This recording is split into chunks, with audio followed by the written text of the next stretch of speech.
ನವೋದಯ ಕವಿ ಅಂತ ನಾವೆಷ್ಟು ಬೇಂದ್ರೆ ಅವ್ರನ್ನ ಹೇಳ್ತೀವೋ, ಪೂರ್ವದೊಳಗೆ ಅವರು ಒಬ್ಬ ದೇಸಿ ಕವಿ, ಒಬ್ಬ ಜನಪದ ಕವಿ.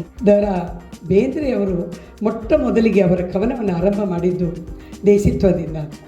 ನಾರಿ ನಿನ್ನ ಮಾರಿ ಮ್ಯಾಲ ನಗಿ ಮುಗಿಲಾಡತಿತ್ತ. ಅವರ ಶಿಶ್ನಾಳ್ ಶರೀಫರ ಆತ್ಮ ವೇದಕವಾಣಿ ಆಗಿರ್ಬೋದು. ಬೇಂದ್ರೆಯವ್ರ ಬಗ್ಗೆ ಏನು ಮಾತಾಡಬೇಕಂತ, ವರಕವಿ ಬೇಂದ್ರೆ ಅಂತ ಮಾತಾಡಬೇಕು, ಶ್ರಾವಣದ ಕವಿ ಬೇಂದ್ರೆ ಅಂತ ಮಾತಾಡಬೇಕು, ಮಾತಿನ ಮಾಂತ್ರಿಕ ಗಾರುಡಿಗ ಬೇಂದ್ರೆಗೆ ನೂರಾರು ಅಂಬಿಕಾ ತನೆಯ ದತ್ತನ ಮುಡಿಗೇರಿದ ಗರಿಗಳನ್ನು ಇಟ್ಕೊಂಡು ಮಾತಾಡಬೇಕು. ಇವುಗಳೆಲ್ಲ ನೋಡಿದಾಗ ನಿಜವಾಗಿಯೂ ನಾವೆಲ್ಲ ಎಂಥ ಭಾಗ್ಯವಂತರಂದ್ರೆ ಬೇಂದ್ರೆ ಅವ್ರನ್ನ ಕಂಡ್ವಿ, ಮಾತಾಡಿದ್ವಿ, ಅವರು ಅಡ್ಡಾಡಿದ ನೆಲದೊಳಗೆ ನಾವು ಅದೀವಿ, ಅವರ ಹಾಡುಗಳನ್ನ ಇವತ್ತು ಹಾಡ್ತೀವಿ. ಒಬ್ಬ ಅಭಿಜಾತ ವರಕವಿ ಬೇಂದ್ರೆಯವರು ನಮ್ಮ ಧಾರವಾಡದವರು, ಅದು ಅನ್ನೋದೇ ಒಂದು ದೊಡ್ಡ ಹೆಮ್ಮೆಯ ಸಂಗತಿ ನಮಗೆಲ್ಲ. ನಾವು ಭಾಗ್ಯವಂತರು ಅಂತ, ನಾವು ಪುಣ್ಯವಂತರು ಅಂತ ಬೇಂದ್ರೆ ನಾಡಿನಾಗ ನಾವು ಅದೀವಿ. ಎಲ್ಲೇ ನಾವು ಹೊರಗೆ ಹೋಗಲಿ ಕೇಳ್ತಾರೆ, ನೀವು ಎಲ್ಲಿಯವರು ಅಂದರೆ ಧಾರವಾಡ ಅಂದರೆ ಬೇಂದ್ರೆ. ಮೊಟ್ಟ ಮೊದಲಿಗೆ ಎಲ್ಲರ ಬಾಯಿಯೊಳಗೆ ಬರುವ ಮಾತು ಬೇಂದ್ರೆ. ಅದಕ್ಕೆ ಇರಬೇಕು ಬಹುಶಃ ನಮ್ಮ ಗುರ್ಲಿಂಗ್ ಕಾಪ್ಸೆಯವರು ಯಾವಾಗಲೂ ಮಾತಾಡುವಾಗ ಹೇಳ್ತಿದ್ರು, ಕನ್ನಡ ಭಾಷೆಯ ಅನಭಿಷಕ್ತ ಗುರು ಯಾರಾದರೂ ಇದ್ದರೆ ಅವ್ರು ಬೇಂದ್ರೆಯವರು ಅಂತ.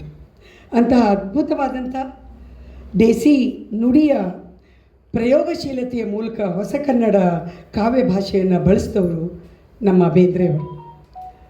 ಅವರ ಕಾವ್ಯದ ಒಳ ಮತ್ತು ಹೊರಗಿನ ಆವರಣಗಳನ್ನ ನಾವು ನೋಡ್ಕೋತ ಬಂದ್ವಿ ಅಂದ್ರೆ ಅಲ್ಲೆಲ್ಲ ನಾವು ಕಂಡದ್ದು ಜನಪದದ ಸೆಲೆ, ಜನಪದದ ನೆಲೆ. ಪ್ರತಿಯೊಂದು ಹಾಡುಗಳನ್ನು, ಮಾತುಗಳನ್ನು, ಅವುಗಳನ್ನು ನಾವು ಆಲಿಸ್ತಾ ಹೋದಂಗೆ ನಮಗೆಲ್ಲ ಅವರ ಮೂಲ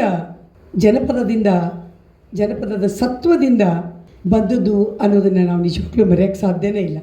ಯಾಕಂದ್ರೆ ಬೇಂದ್ರೆಯವರ ಕಾವ್ಯ ಪರಂಪರೆನ, ಆ ಕಾವ್ಯ ಪರಂಪರೆಯ ಮೂಲ ಬೇರುಗಳನ್ನು ನಾವು ದಾಸವಾಣಿ ಆಗಿರ್ಬೋದು, ವಚನ ಆಗಿರ್ಬೋದು, ಲಾವಣಿಗಳು, ಹಳಗನ್ನಡದ ಜೊತೆಗೆ ಜಾನಪದ ಅನ್ನುವ ತಾಯಿ ಬೇರಿನಿಂದ ಆ ಸತ್ವವನ್ನು ಪಡೆದುಕೊಂಡಂಥ ಅವರ ಆ ಕಾವ್ಯ, ಅವರ ಹಾಡುಗಳು ಎಲ್ಲವೂ ನಮಗಿವತ್ತು ಎದ್ದು ಸ್ಪಷ್ಟವಾಗಿ ಕಾಣ್ತಾವೆ. ಮೊನ್ನೆ ಒಂದು ಸೆಮಿನಾರಲ್ಲಿ ಡಾಕ್ಟರ್ ಪ್ರಕಾಶ್ ಖಾಡೆ ಅವರು ಹೇಳ್ತಿದ್ರು ಏನಂದ್ರೆ, ದೇಸೀಯತೆ ಮತ್ತು ಬೇಂದ್ರೆ ಅಂತ ಮಾತಾಡೋ ಸಂದರ್ಭದೊಳಗೆ ಭಾಳ ಚಂದ ಮಾತು ಹೇಳಿದ್ರು ಅವರು. ಏನಂದ್ರೆ, ಬೇಂದ್ರೆ ಅವರ ಕನ್ನಡ ತೋರುವಂತಹ ವಿಸ್ಮಯಗಳನ್ನು, ಎಂತೆಂಥ ವಿಸ್ಮಯಗಳನ್ನು ಅವರು ಅನಾವರಣಗೊಳಿಸಿದ್ರು ಅಂದರೆ, ಕನ್ನಡ ಭಾಷೆಯ ಶಕ್ತಿ ಸಿರಿವಂತಿಕೆಯನ್ನು ನಮಗೆ ಅವ್ರು ಕಟ್ಟಿಕೊಟ್ರು. ಗ್ರಾಮ್ಯ ಕನ್ನಡ, ಬಳಕೆ ಕನ್ನಡ, ಬದುಕಿನ ಕನ್ನಡ, ಅನ್ನದ ಕನ್ನಡ, ಇದು ಕಡ್ಡಾಯವಾಗಿ ಇವತ್ತು ಜಗದಗಲ ಹಬ್ಬಿ ಕನ್ನಡ ಭಾಷೆಗೆ ಕಸುವು ತುಂಬಿದ ಕೀರ್ತಿ ಬೇಂದ್ರೆಯವರಿಗೆ ಸಲ್ತದ ಅನ್ನೋ ಮಾತು. ಜೊತೆಗೇನೆ ಎಷ್ಟು ಕರೆ ಅನ್ನಿಸ್ತದ ಅಂತಂದ್ರೆ, ಅವರು ಶಬ್ದಗಾರುಡಿಗರು. ಬೇಂದ್ರೆ ಅವ್ರಿಗೆ ಎಲ್ಲರೂ ಕರೆಯೋದು ಹಂಗೆ. ಆ ಒಂದು ಮಾಂತ್ರಿಕ ಶಕ್ತಿ ಅವರ ಕವನಗಳೊಳಗೆ ನಾವು ನೋಡ್ತೀವಿ. ಅವರನ್ನು ಹಂಗೆ ಅವರ ಕವನಗಳನ್ನ ಓದ್ತಾ ಹೋದಂಗೆ ನಮಗೆಲ್ಲ ಎಂಥ ತಿಳುವಳಿಕೆ ಅಥವಾ ಅನಿಸಿಕೆಗಳಾಗ್ತವ ಅಂತಂದ್ರೆ, ಅವರ ಶಿಶ್ನಾಳ್ ಶರೀಫರ ಆತ್ಮ ವೇದಕವಾಣಿ ಆಗಿರ್ಬೋದು, ಹಳ್ಳಿ ಪಳ್ಳಿ ಓಣಿ ಒಳಗೆ ಮಾತು, ಆ ಮಾತಿನ ರೂಪಕದ ಅವಯವಗಳನ್ನಾಗಿ ಮಾಡಿಕೊಂಡು ಆ ರಂಗ ರೂಪವನ್ನು ಅವರು ಗೊಳಿಸಿದ ರೀತಿ ಆಗಿರ್ಬೋದು, ಅವರ ಈ ಸಾಧನಕೇರಿಯ ದಟ್ಟ ಗ್ರಾಮೀಣ ಸೊಗಡಿನ ಹಳ್ಳಿ ಹಾಡು ಅವ್ರು ಹೆಂಗೆ ಕಟ್ಟಿಕೊಟ್ರು ಅನ್ನೋದನ್ನು ನೋಡೋದಾಗಿರ್ಬೋದು. ತ್ರಿಪದಿಗಳ ಒಳಗೆ ಚಂದ ಏನದಲ್ಲ, ಆ ಚಂದದೊಳಗೆ ಹೊರಹೊಮ್ಮಿದಂಥ ಆ ಗರತಿಯರ ಹಾಡು ಏನದ, ಆ ಗರತಿಯ ಹಾಡಿನ ಋಷಿಗಳು ಅಂತ ನಾವೇನು ಹೆಣ್ಮಕ್ಕಳನ್ನ ಕರಿತೀವಿ. ಇವತ್ತು ಜನಪದ ಸಾಹಿತ್ಯಕ್ಕೆ ಮೂಲವನ್ನು ಒದಗಿಸಿಕೊಟ್ಟಂಥವರು ಅನಕ್ಷರಸ್ಥ ತಾಯಂದಿರು. ಅವರ ಕಲ್ಪನೆ, ಅವರ ಆ ಕಲ್ಪನಾ ಶಕ್ತಿ ಆಗಿರ್ಬೋದು, ಅವರ ಹಾಡುಗಳಾಗಿರ್ಬೋದು, ಅಶುಕವಿಗಳಾಗಿದ್ದಂಥ ಆ ತಾಯಂದಿರ ಮಾತುಗಳನ್ನು ಹಾಡುಗಳ ರೂಪದೊಳಗೆ ನಾವೆಲ್ಲ ಸಂಪ್ರದಾಯ ಪದಗಳ ಮೂಲಕ ಆಗಿರ್ಬೋದು, ಸಾಕಷ್ಟು ಜನಪದೀಯ ಹಾಡುಗಳ ಮೂಲಕ ನಾವೆಲ್ಲ ನೋಡಿದಾಗ ಅವುಗಳ ಬಳಕೆಯನ್ನು ಬೇಂದ್ರೆಯವರು ಎಷ್ಟು ಚೆಂದ ಮಾಡ್ಕೊಂಡಾರ ಅನ್ನೋದು ಮುಂದೆ ನಾವು ಓದ್ತಾ ಹೋದಂಗೆ ಅವರ ಹಾಡುಗಳೊಳಗೆ ನಿಜವಾಗ್ಲೂ ನಾವು ಕಾಣ್ತೀವಿ. ನಾವಾಗಲೆಲ್ಲ ಅಂತಿದ್ವಿ ಏನಂದ್ರೆ ಅರೆ ಎಷ್ಟು ಚಂದ, ನಾವು ಒಟ್ಟ ಜನಪದ ಕವಿಯಾಗಿಯೇ ಬೇಂದ್ರೆಯವ್ರನ್ನ ನೋಡುವ ಒಂದು ಪರಿ ಹೇಳ್ತಿದ್ರು. ಅವ್ರು ನವೋದಯದ ಕವಿ ಹೌದು, ನವೋದಯದ ಕವಿ ಹೌದಾಗಿದ್ದರೂ ಕೂಡ ಅವರು ನವೋದಯಕ್ಕೆ ಹೇಳುವ ಮುನ್ನ ಏನು ಹೇಳ್ತಿದ್ರು ಅಂದರೆ, ನಮ್ಮ ಗರತಿಯರ ಹಾಡಿನ ಹೆಣ್ಣುಮಕ್ಕಳು ಅವ್ರದ್ದು ಖರೆ ಕಾವ್ಯ, ಉಳಿದದ್ದು ಕಾವ್ಯದ ಛಾಯೆ ಅಂತ ಅವರೇ ಸ್ವತಃ ಹೇಳುವುದರ ಮೂಲಕ ನವೋದಯಕ್ಕೆ ಶ್ರೀಕಾರ ಹಾಕಿದವರು ನಮ್ಮ ಬೇಂದ್ರೆಯವರು. ಒಂದ ಗೀಗಿ ಪದವ, ಒಂದ ಲಾವಣಿಯ, ಎಷ್ಟು ಚಂದ ಅವರು. ನಾವೆಲ್ಲ ಚಿಕ್ಕಿ ಎಣಿಸುವ ಮಾತುಗಳನ್ನ ಹೇಳೋ ಸಂದರ್ಭದೊಳಗೆ ಬೇಂದ್ರೆಯವರು ಭಾಳ ಚಂದ ಹೇಳ್ತಿದ್ರು. ಏನಂದ್ರೆ, ಅಜ್ಜ ಆರ್ತಲಿ ಮುತ್ಯ ಮೂರ್ತಲಿ, ಅಜ್ಜ ಆರ್ತಲಿ ಮುತ್ಯ ಮೂರ್ತಲಿ ಕಚ್ಚಾಡಿ ಗಳಿಸಿದ್ದು ಕಳೆದಾರು. ಮುಂದಿನ ಮಂದಿ ಹಿಂದಿನವರು ಮುಂದೆ ಹೆಂಗೆ ಹೇಳ್ದಾರು, ಮುಂದೆ ಹೆಂಗೆ ಉಳ್ದಾರು, ಗೀಯಗ ಅಂತ ಅವರೊಂದು ಗೀಗಿ ಪದದೊಳಗೆ ನಾವು ನೋಡ್ತೀವಿ. ಬೇಂದ್ರೆಯವರ ಭಾಳ ಸುಂದರವಾದಂಥ ಒಂದು ಆ ಗೀಗಿ ಪದ ಅವರು. ಅದ್ರೊಳಗೆ ಅವ್ರು ಹೇಳ್ತಾರೆ ಹಿಂಗೆ, ಈ ಕಚ್ಚಾಡಿ ಉಳಿದಿದ್ರೆ ಹೇಳೋದ್ರ ಜೊತೆಗೆ ಹೊಲ ಮಾಡೋವಾಗ ನೆಲನ ಇಲ್ದಿದ್ರೆ ಬಲ ಹೆಂಗೆ ಉಳಿದಿತ್ತು, ಹೊಲ ಮಾಡೋವಾಗ ನೆಲನ ಇಲ್ದಿದ್ರೆ ಬಲ ಹೆಂಗೆ ಉಳಿದಿತ್ತು, ಹಲ ಅಂತ ಎತ್ತನ ಗುದ್ದಿದ್ರೆ ಬಿತ್ತದ ಹೊಲ ಹೆಂಗೆ ಬೆಳೆದಿತ್ತು, ಹಲ ಅಂತ ಎತ್ತನ ಗುದ್ದಿದ್ರೆ ಬಿತ್ತದ ಹೊಲ ಹೆಂಗೆ ಬೆಳೆದಿತ್ತು ಅಂದ್ರೆ, ಗ್ರಾಮ್ಯದ ನೆಲಿಯೊಳಗೆ ಈ ಗೀಗಿ ಪದದ ಜಾಡಿನೊಳಗೆ ಆ ಹಾಡುಗಳನ್ನು ಕಟ್ತಾ ನಮ್ಗೆ ಅವ್ರು ಕಟ್ಕೊತ ಹೋಗಿದ್ದು ನೋಡಿದ್ರೆ ನಿಜವಾಗ್ಲೂ ಎಂಥ ಅದ್ಭುತವಾದಂಥ ಕವಿಗಳನ್ನು, ಆ ಹಾಡುಗಳನ್ನು ನಾವಿವತ್ತು ಕೇಳ್ತೀವಿ, ಅನುಭವಿಸ್ತೀವಿ ಅಂತ. ಯಾಕಂದ್ರೆ ನಮ್ಮ ಜನಪದದೊಳಗೆ ನಾವು ಹೇಳ್ತಿರ್ತೀವಿ, ಗಾದಿ ಮಾತದವ, ಒಡಪದ, ಒಗಟದ, ನಾಣ್ಣುಡಿ ಅದಾವ, ಎಲ್ಲ ಅದಾವ. ಅವೆಲ್ಲಗಳು ಏನದಾವ ಬೇಂದ್ರೆ ಸಾಹಿತ್ಯದೊಳಗೆ, ಬೇಂದ್ರೆ ಅವರ ಕಾವ್ಯದೊಳಗೆ ನಾವು ನೋಡ್ತೀವಿ. ಅವರ ಪ್ರತಿ ಸಾಲಿನೊಳಗೆ ಕೆಲವೊಂದಿಷ್ಟು ಅವರ ಕವನ ಸಂಕಲನಗಳನ್ನ ನಾವು ಓದ್ತಾ ಹೋದಂಗೆ, ಅವರ ಗರಿಯಾಗಿರ್ಬೋದು, ಗಂಗಾವತರನಾಗಿರ್ಬೋದು, ಯಾವುದೇ ಅವರ ಕವನ ಸಂಕಲನಗಳನ್ನ ನಾವು ನೋಡ್ಕೋತಾ ಹೋದ್ವಿ ಅಂತಂದ್ರೆ ಆ ಸತ್ವವನ್ನು ಎಲ್ಲವನ್ನು ಇದು ಜನಪದ ಮೂಲದ್ದು ಅಂತ ಅಂದ್ಕೊಳ್ಳುವಷ್ಟರ ಮಟ್ಟಿಗೆ ನಮಗೆ ಅವರ ಸಾಹಿತ್ಯ ಹತ್ತಾಗ್ತದೆ. ದಿನನಿತ್ಯದ ಬಳಕೆಯ ಮಾತುಗಳು ಎಷ್ಟು ಚಂದ ಅವರು ಹೇಳ್ತಾ ಹೋಗ್ತಿದ್ರು. ಅವರು ಒಗಟು ರೂಪದೊಳಗಿನ ಹಾಡುಗಳು ಎಷ್ಟು ಚಂದ ಬರ್ತಿದ್ವು ಅನ್ನೋದನ್ನು ನಾವು ನೋಡಿದ್ರೆ, ಅವನ ಸೀರೆ ಮಡ್ಚಲಾರೆ ಅಪ್ಪನ ರೊಕ್ಕ ಎಣಿಸಲಾರೆ, ಅವನ ಸೀರೆ ಮಡ್ಚಲಾರೆ ಅಪ್ಪನ ರೊಕ್ಕ ಎಣಿಸಲಾರೆ, ಎಂತಹ ಪ್ರಕಾಶ ತುಂಬಿತ ಆಕಾಶ. ಹಂಗೆ ಮುಂದುವರೆದು ಹೇಳ್ತಿದ್ರು, ಗಾಳಿಗಂಬ ನಿಲ್ಲಿಸಲಾರೆ ಕಾಣಿಕೆ ತುಂಬ ಸಲ್ಲಿಸಲಾರೆ, ಒಳಗೂ ಹೊರಗೂ ಒಂದ ತೋರಿಕೆ ನೂರೊಂದು. ನೀವು ಬಿಡಿಸಿರಪ್ಪ ಅಂತಂದ್ರೆ ಆಕಾಶ ಮತ್ತು ನಕ್ಷತ್ರದ ಒಂದು ಅದ್ಭುತವಾದಂಥ ಅಭಿವ್ಯಕ್ತಿಯನ್ನು ಅವರು ಈ ತಮ್ಮ ಸಾಲುಗಳೊಳಗೆ ಸಲ್ಲಿಸಿದ್ದನ್ನು ನಾವು ನೋಡ್ತೀವಿ. ಅಂಥ ಅದ್ಭುತವಾದಂಥ ಹಾಡುಗಳನ್ನು ಆ ಕವನಗಳ ಮೂಲಕ ಅವರು ನಮಗೆ ಹೆಂಗೆ ಕೊಟ್ಟರು ಅಂದ್ರೆ, ಅದು ಓದಾಕೂ ಖುಷಿ ಅನ್ನಿಸ್ತದೆ, ಹಾಡೋಕ್ಕೂ ಖುಷಿ ಅನ್ನಿಸ್ತದೆ ಅನ್ನೋದನ್ನು ಎಷ್ಟು ಚಂದಿಗೆ ನಮ್ಮವ್ರು ಹೇಳ್ತಿರ್ತಾರೆ. ನಾರಿ ನಿನ್ನ ಮಾರಿ ಮ್ಯಾಲ ನಗಿ ಮುಗಿಲ ಆಡುತ್ತಿತ್ತ ಓಡುತ್ತಿತ್ತ ಮುಗಿಲ ಕಡೆಗೆ ನೋಡುತ್ತಿತ್ತ, ನಾರಿ ನಿನ್ನ ಮಾರಿ ಮ್ಯಾಲ. ಎಷ್ಟು ಸುಂದರ ಸಾಲುಗಳು. ಕಣ್ಣಿನ್ಯಾಗ ಬಣ್ಣದ ನೋಟ ತಕ ಕುಣಿಯುತ್ತಲಿತ್ತ, ತಕ ಕುಣಿಯುತ್ತಲಿತ್ತ ಮಣಿಯುತ್ತಲಿತ್ತ, ನಾರಿ ನಿನ್ನ ಮಾರಿ ಮ್ಯಾಲ. ನೀ ತೊಗಲ್ ಚೀಲಲ್ಲ, ನೀನು ಹಸ್ಬಿ ಚೀಲ ಅಂತ. ನಿನ್ನ ಚೀಲದಾಗ ತುಂಬ್ಯಾಗ 18 ಸರಕು ಸಾಮಾನು ಅನ್ನೋ ಮಾತು ಬೇಂದ್ರೆಯವರು ಸ್ವತಃ ಹೇಳ್ತಿದ್ರು. ಇಂಥ ಎಷ್ಟೋ ಬೇಂದ್ರೆಯವರ ಕವನದೊಳಗೆ ನಾವು ಕಾಣುವಂಥ ಅತ್ಯಂತ ಮಾರ್ಮಿಕವಾದಂಥ ಆ ಸಾಲುಗಳನ್ನು, ಶಬ್ದಗಳನ್ನು, ಇವುಗಳನ್ನೆಲ್ಲ ನಾವು ನೋಡಿದಾಗ ನಮ್ಮ ನಾಡಿನ ಪ್ರತಿಯೊಬ್ಬ ಕವಿಗಳು ಅವ್ರ ಬಗ್ಗೆ ಎಂತೆಂಥ ಮಾತುಗಳನ್ನ ಹೇಳಿದರು ಅನ್ನೋದನ್ನು ಕೂಡ ಒಂದೆರಡು ಮಾತುಗಳೊಳಗೆ ನಂಗೆ ಹೇಳಬೇಕು ಅಂತ ಅನ್ನಿಸ್ತದೆ. ಕಾಯ್ಕಿಣಿಯವರು ಬೆಂಗಳೂರಿನೊಳಗೆ ಒಂದು ಸಭಾದಾಗ ಹೇಳ್ತಾರೆ, ಬೇಂದ್ರೆ ಕಾವ್ಯದ ಸೊಗಸುಗಳು ಮನದಟ್ಟಾಗಬೇಕಾದ್ರೆ ಒಂದು ಕವಿ ಹೃದಯದ ಜೊತೆ ರಸಿಕತನೂ ಬೇಕು. ನೀವು ಹಂಗೆ ಓದಿದರೆ ನಿಮಗೆ 4 ತಂತಿ ಅರ್ಥ ಆಗೋದೇ ಇಲ್ಲ, ಕಬ್ಬಿಣದ ಕಡಲೆ ಇದ್ದಂಗೆ. ಅದು ಎಷ್ಟು ನಮಗೆ ಸರಳ ಅನ್ನಿಸ್ತದೆ ಅಷ್ಟ ಕಷ್ಟನೂ ಅದ.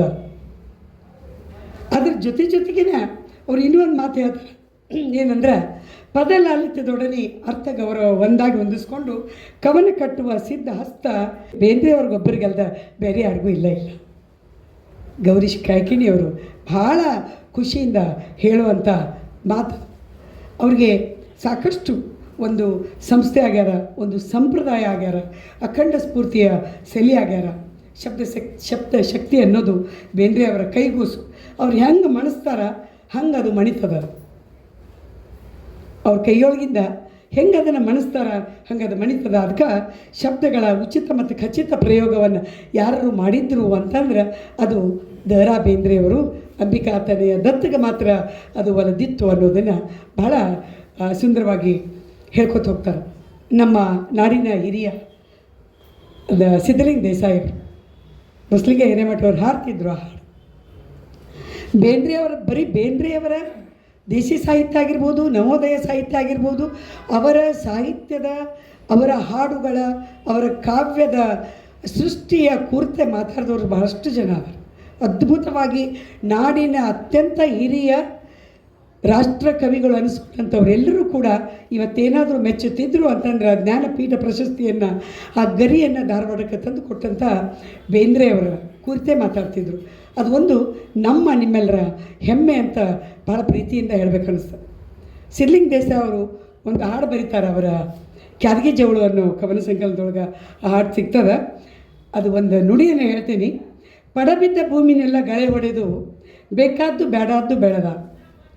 ಪಡಬಿದ್ದ ಭೂಮಿಯೆಲ್ಲ ಗಳೆ ಹೊಡೆದು ಬೇಕಾದ್ದು ಬೇಡಾದ್ದು ಬೆಳೆದ. ಕೊಯ್ದಂಥ ಬೆಳೆಯನ್ನು ಗೂಡು ಕಟ್ಟಿ ಬೆಳೆದ.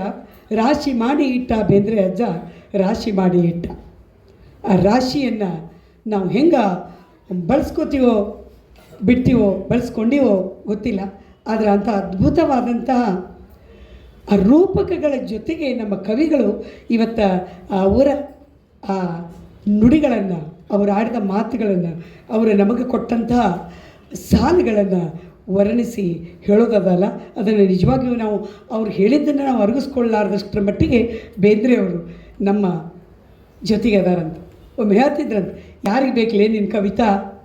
ಬ್ರೆಡ್ ತಾ, ಮ್ಯಾಲೆ ಬೆಣ್ಣಿತಾ, ಇಲ್ಲ ಎಣ್ಣಿತಾ?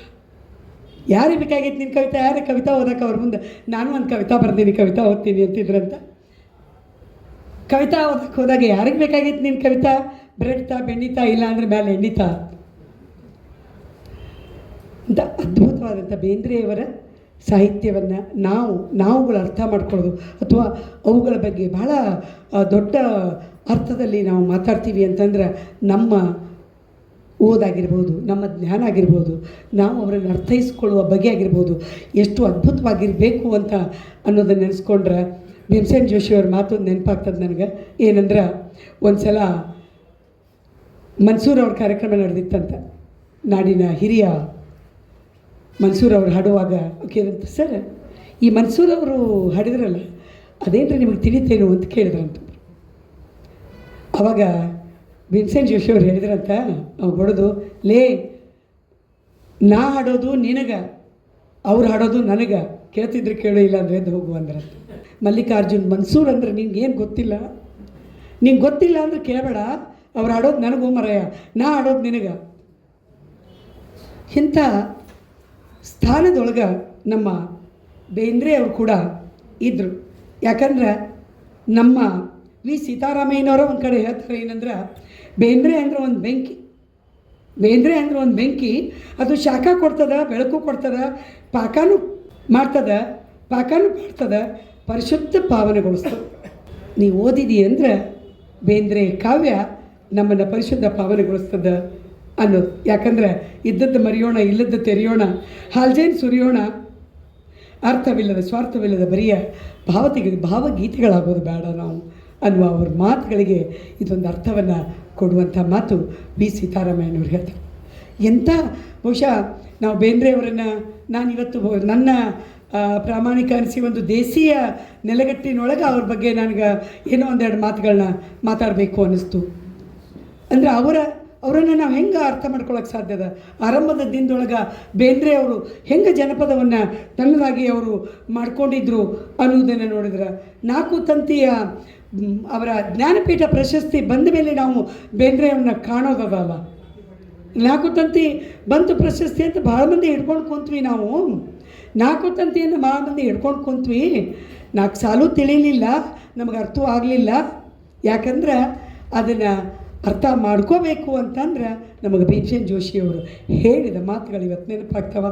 ಆ ಜ್ಞಾನ, ಆ ಭಾವ, ಆ ಅನುಭವ, ಆ ಅಭಿವ್ಯಕ್ತಿ ಏನುಗೊಂಡದ ಅದನ್ನು ನಮ್ಮೊಳಗೆ ನಾವು ತಗೊಂಡಾಗ ನಮ್ಮ ಅಧ್ಯಯನಶೀಲತೆ ಎಷ್ಟದನೋ ಆ ಕಾವ್ಯ ಪರಂಪರೆಯ ಕುರಿತು ಅದರ ಬಗ್ಗೆ ಕೂಡ ನಾವು ಬಹಳ ಸೀರಿಯಸ್ ಆಗಿ ಯೋಚಿಸುವಂಥದ್ದು ಅನ್ನೋದನ್ನು ಆ 4 ತಂತಿಗೆ ಜ್ಞಾನಪೀಠ ಬಂದಾಗ ಹಿರಿಯರು ಹೇಳಿದ ಮಾತುಗಳು ನಿಜವಾಗಿಯೂ ನಾವು ಅರ್ಗಿಸ್ಕೊಳ್ಳೋದು ಕೂಡ ತುಟ್ಟಾಗ್ತದ ಅನ್ನೋ ಒಂದು ಮಾತು. ಅವ್ರು ಹೇಳ್ತಾರೆ 4 ತಂತಿ ಹೆಂಗೆ ಹುಡ್ತು ಅಂದರೆ ಜ್ಞಾನಪೀಠ ಬಂತದಕ್ಕೆ ನಾನು ಸಿರ್ಸಿಗೆ ಹೊಂಟಿದ್ದೆ. ಹುಬ್ಬಳ್ಳಿಯಿಂದ ಸಿರ್ಸಿಗೆ ಹೋಗುವಾಗ ತಡಸ್ ಬರ್ತದೆ. ಆ ತಡಸ್ ರೋಡ್ನಾಗ ಹಾದು ಹೊಟ್ಟಿದ್ದೆ. ಬಸ್ನಾಗ ಕುಂತ ಬರ್ದದ ಕವನ ಇದು. ಬಸ್ನಾಗ ಕುಂತ ಬರದೆ ಕೆಳಗೆ ಇಳಿದ ನನ್ನ ಗೆಳೆಯನ ಮುಂದೆ ಓದಿದೆ. ನನಗೇನು ತಿಳಿಲಿಲ್ಲ. ಮುಂದೆ ಗೊತ್ತಾಯ್ತು ಏನಂದ್ರೆ ಆ ಹಾಡಿಗೆ 4 ತಂತಿ ಪ್ರಶಸ್ತಿ ಬಂತು ಅಂತ. ಎಂಥ ಕವಿಗಳು ನಮ್ಮ ನಡುವೆ ಇದ್ದರು. ಇವತ್ತು ಪ್ರಾಣೇಶ್ವರು ಹೇಳೋದು ನಾವು ಕೇಳ್ತಿರ್ತೀವಿ. ನಮ್ಮ ನಡು ಕವಿಗಳದಾರ. ಡಬ್ಬಿ ಮೇಲೆ ಡಬ್ಬಿ, ಡಬ್ಬಿ ಮೇಲೆ ಡಬ್ಬಿ, ಬೆಳತನಕ ಡಬ್ಬಿ ಇಟ್ಟರು ಅವ್ರ ಕವನ ನಮಗಿಯೋದಿಲ್ಲ. ಅಂತಹ ಅರ್ಥವಾಗದ, ಲಯವಿಲ್ಲದ, ಗೇಯತೆ ಇಲ್ಲದ ಎಷ್ಟೋ ಕವಿಗಳ ಕವನಗಳನ್ನ ನಾವೆಲ್ಲ ನೋಡಿದಾಗ ನಮ್ಮ ನಾಡಿನ, ನಮ್ಮ ದೇಶೀಯ ಸೊಗಡಿನ ಬೇಂದ್ರೆಯವರು ಎಂಥ ಅದ್ಭುತ ಕವಿಯಾಗಿ ನಮ್ಮ ನಡುವೆ ಇವತ್ತು ನಿಲ್ತಾರೆ. ಅವ್ರ ಹಾಡುಗಳನ್ನು ನಿಜವಾಗಿಯೂ ಮಾತಿನಿಗಿಂತ ಹಾಡುಗಳನ್ನ ಕೇಳಬೇಕು. ಇವತ್ತು ನಾನು ಭಾಳ ಪ್ರೀತಿಯಿಂದ ಇವತ್ತು ಅವರ ದೇಸೀಯತೆ, ಅವರ ಸೊಗಡು ಹೆಂಗದ ಜಾನಪದದೊಳಗೆ ಅವ್ರ ಹಾಡುಗಳ ಮೂಲಕ ನಾವು ಕಂಡ್ವಿ ಅನ್ನೋದನ್ನು ಭಾಳ ಪ್ರೀತಿಯಿಂದ 2 ಮಾತುಗಳನ್ನ ಹೇಳಬೇಕು ಅನ್ನುವ ಕಾರಣಕ್ಕೆ ನಾನು ನನ್ನ ಮಾತುಗಳನ್ನ ಇಲ್ಲಿ ವ್ಯಕ್ತಪಡಿಸ್ತಾ, ನವೋದಯದ ಸಂದರ್ಭದೊಳಗೆ ಅವರು ಜಾನಪದ ಕವಿನ ಅಲ್ಲ ಅನ್ನುವ ಒಂದು ವಾದನೂ ಬಂತು.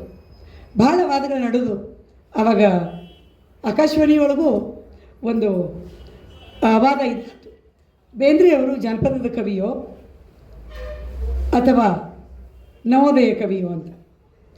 ಅದಕ್ಕೆ ಗಂಡ ಅಂಬೋದು ಗುಂಡ್ಕಲ್ಲು, ಬಾಳೆ ಅಂಬೋದು ಹೊರಳಕಲ್ಲು, ಹರೇಮಿ ಊರು ಬರೀ ಗುಲ್ಲು ಅಂತ ಅಂದ್ರಂಥವ್ರು. ಅವ್ರಿಗೆ ತಿಳಿಲಿಲ್ಲ. ಅವರು ಜಾನಪದ ಮೂಲದವ್ರು. ಹೌದು, ಜಾನಪದ ಶೈಲಿ, ಧಾಟಿ, ಭಾಷೆ ಮತ್ತು ಪ್ರತಿಮಾ ವಿಧಾನದೊಳಗೆ ಬರೆದ ಮಾತ್ರಕ್ಕೆ ಆ ಕಾವ್ಯ ಜಾನಪದ ಆಗೋದಿಲ್ಲ. ಯಾಕಂದ್ರೆ ಜಾನಪದ ಕಾವ್ಯನ ಮೂಲ ಅಜ್ಞಾತ, ಅನಾಮಧೇಯ. ಇದು ಪರಂಪರಾಗತವಾಗಿ ಬಂದದ್ದು. ಸಮೂಹ ನಿಷ್ಠೆ, ಸೃಷ್ಟಿ, ಮೌಖಿಕ ಪರಂಪರೆ. ಜಾನಪದ ಧಾಟಿಯೊಳಗೆ ಕೆಲವು ಹಾಡುಗಳನ್ನು ಕಟ್ಟಿದ ಮಾತ್ರಕ್ಕೆ ಆ ಕವಿ ಜಾನಪದ ಕವಿ ಅನ್ನಿಸಿಕೊಳ್ಳಲಾರ ಅಂತ ಎಷ್ಟೋ ಮಂದಿ ವಾದ ಮಾಡಿದರು. ಆದರೆ ಒಂದು ಮಾತು ನನಗೂ ಅನಿಸಿದ್ದು, ಆದರೆ ಬೇಂದ್ರೆ ಅವರು ಅಪರಂಜಿ ಅಂತ ಕವಿ. ಅವರು ಸಾಕಷ್ಟು ಕವನ ಬರೆದಾರ.